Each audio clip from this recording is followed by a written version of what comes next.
Hello friends, welcome to Mithan tips. இன்றைக்கி sabja seeds வந்துட்டு எந்த பக்குவத்தில் செடியிலேருந்து பறிக்கணும் அப்படிங்கிறத பார்க்கலாம்.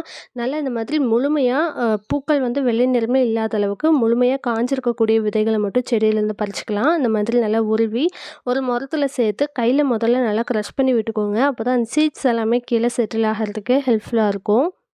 அதுக்கப்புறமா இந்த மாதிரி முறத்துல வந்து புடைக்கிறதுன்னு சொல்லுவாங்க. நம்ம வீட்ல எல்லாம் தேங்காய் சுருவறதுக்கு கண்டிப்பா ஒரு முறம் வச்சிருப்போம் இல்லையா? அந்த முறத்துல இந்த மாதிரி நல்லா புடைச்சோம் அப்படின்னா, லைட் வெயிட்டடா இருக்கிறதெல்லாம் மேல வந்துரும். சீட்ஸ் எல்லாம் கொஞ்சம் ஹெவியா இருக்கிறதுனால கீழ செட்டில் ஆயிரும். ஸோ, அந்த சீட்ஸ தனியா எடுத்து லைட்டா இருக்கக்கூடிய டஸ்ட்டையும் நம்ம கிளீன் பண்ணி எடுத்துக்கலாம். ஸோ, இப்போ நம்ம சப்ஜா சீட்ஸ வந்து நல்லா கிளீன் பண்ணி எடுத்துக்கிட்டாச்சு.